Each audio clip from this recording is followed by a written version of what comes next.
Allez, c'est parti pour une nouvelle matinale gestion de fortune, investissement conseil, profession CGP Patrimoine 24. Je suis avec Nolwenn Leroux. Nolwenn, bonjour. Bonjour.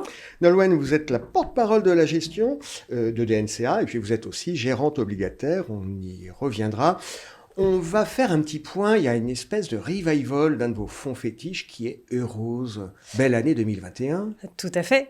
Eurose, c'est effectivement un fonds historique de la maison DNCA. C'est un fonds patrimonial qui investit à la fois sur les actions et les obligations de la zone euro.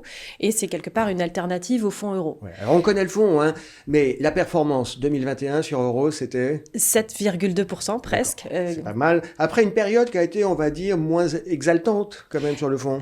C'est ça. 2020 a été un petit peu compliqué, mais ça a été l'occasion pour nous de réfléchir et de faire évoluer notre gestion. Qu'est-ce qu'on a changé dans la gestion alors ? Alors, on a mis en place ce qu'on appelle le renouveau de Eurose, qui tient en 3 points. Le premier point, c'est l'intégration des critères ESG dans notre gestion. Le deuxième point, c'est un univers d'investissement plus large, donc sur la partie obligataire, plus d'obligations à yield, de subordonnées financières.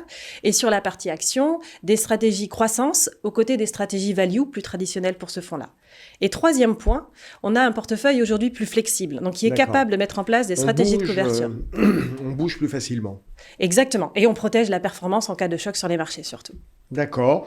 On démarre un nouvel exercice 2022. Vous êtes confiante parce que c'est compliqué là, 2022. Vous avez raison. 2022 est très compliqué. C'est une année normalement de croissance puisqu'on attend plus de 4% de croissance en Europe et aux États-Unis. Mais l'effet redémarrage dont ont bénéficié les économies en 2021... Voilà, s'essouffle et on attend aussi de l'inflation. Alors, dans ce cadre-là, Eurose est quand même plutôt bien positionné parce que déjà, c'est un fonds patrimonial défensif qui permet de limiter l'exposition des investisseurs dans ces marchés plus volatiles. Ouais. Ensuite, c'est un fonds sur lequel cette question d'inflation, on l'a en tête depuis déjà 1 an. Et donc, on a été sélectionner des valeurs qui vont être relativement protégées par rapport à ces pressions inflationnistes. Et enfin, on a un positionnement sur la partie action qui est plutôt value. Ça veut dire des titres avec des valorisations attractives qui vont plutôt résister aux tensions inflationnistes qu'on connaît, en tout cas mieux que le reste du marché. Et c'est ce qu'on voit déjà depuis le mois de janvier, puisqu'on a une performance, même à lundi soir, donc après le petit crash de lundi soir, on a une performance à peu près nulle sur le fonds, tandis que le CAC 40, sur la même période, est à moins 5%. Sur les marchés actions, c'est un peu compliqué en ce moment. Certains disent après une très belle année 2021, ça va peut-être ou consolider ou à tout le moins un peu respirer, les marchés vont reprendre leur souffle. Vous n'êtes pas inquiète ? Je pense qu'effectivement, les niveaux de valorisation dans l'ensemble pouvaient sembler relativement larges. Et c'est ce qui explique aussi un petit peu la correction qu'on observe, puisque tout n'est pas tout rose. On a vu avec le crainte de hausse des taux, crainte inflationniste. Mais dans ce paysage-là, il y a quand même des titres qui montrent des PE intéressants, des valorisations attractives. Donc c'est pour ça que nous, on a mis en place une sélection très rigoureuse de nos valeurs, tout en protégeant le portefeuille à travers des stratégies de couverture. C'est un peu ce qu'on pense pour le moment, effectivement. Faut pas prendre le bêta. L'environnement sanitaire, ça va continuer, le feuilleton, ça va s'arrêter. Certains disent oui, en fait, ce nouvel variant est tellement contagieux qu'on va tous l'avoir, immunité collective, on va sortir du film. Enfin, le film va se terminer. Et d'autres disent ah là là, mais il y a le variant du variant et... Alors, facteur de risque ou pas pour vous ? Ça devient de moins en moins un facteur de risque pour nous, même si je ne suis bien sûr pas une spécialiste médicale, mais c'est vrai que les marchés semblent confiants et notamment les titres qui sont liés à cette réouverture des économies sont plutôt performants. Après, il faut quand même être assez prudent puisque notamment ce variant Omicron est en train de se répandre en Chine, qui a une politique zéro Covid et on pourrait du coup avoir d'un point de vue économique de nouvelles ruptures sur les chaînes de production, etc. etc.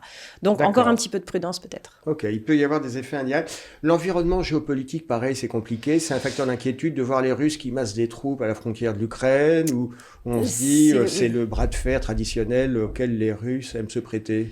Alors, c'est vrai qu'on en a eu plusieurs dans le passé, mais c'est vrai que c'est quelque chose d'anxiogène pour les marchés et ça crée un sentiment d'inquiétude pour les investisseurs. C'est aussi un des avantages d'Eurose d'ailleurs, puisqu'on est surtout investi dans la zone euro et donc on va être moins sensible à tout ce qui se passe en Russie, en Ukraine, etc. Inflation, on a été longtemps à se dire ouais, l'inflation va être passagère. Là, le consensus semble dire que l'inflation va quand même un peu s'installer. On le sait, quand il y a de l'inflation, mécaniquement, ça fait baisser le prix du papier. Vous êtes gérante obligataire.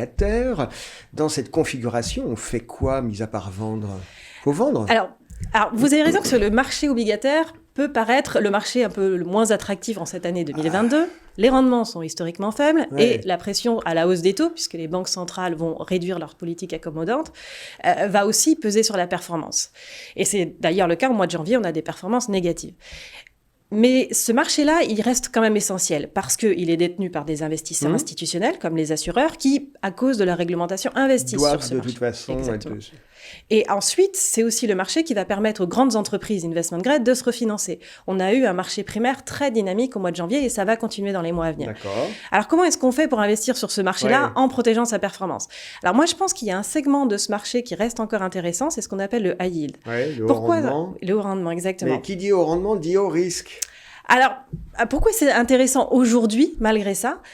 Parce que déjà, pour moi, c'est un actif structurellement intéressant. Si on regarde les 10 dernières années, il a fait une performance de 6,5% avec 5 fois moins de volatilité que les actions. Parce que vous le disiez, c'est un actif obligataire qui offre un petit peu plus de rendement. On est à peu près sur du 2,8%. Et c'est un actif qui va être sensible à la croissance économique et moins sensible en cas de hausse des taux d'intérêt. Donc plutôt bien positionné en 2022. Et c'est aussi un marché dans lequel on a ce qu'on appelle les rising stars. Vous savez, ces entreprises dont la qualité financière s'améliore et qui deviennent investment grade. Ça a été le cas de Netflix en 2021 et il y a de nombreux candidats en 2022 comme Verallia. Joanne Olwen, que vous êtes et la porte-parole de la gestion de DNZA, mais que vous restez aussi une gérante obligataire. Merci Nolwenn d'avoir été avec nous. Je vous en prie.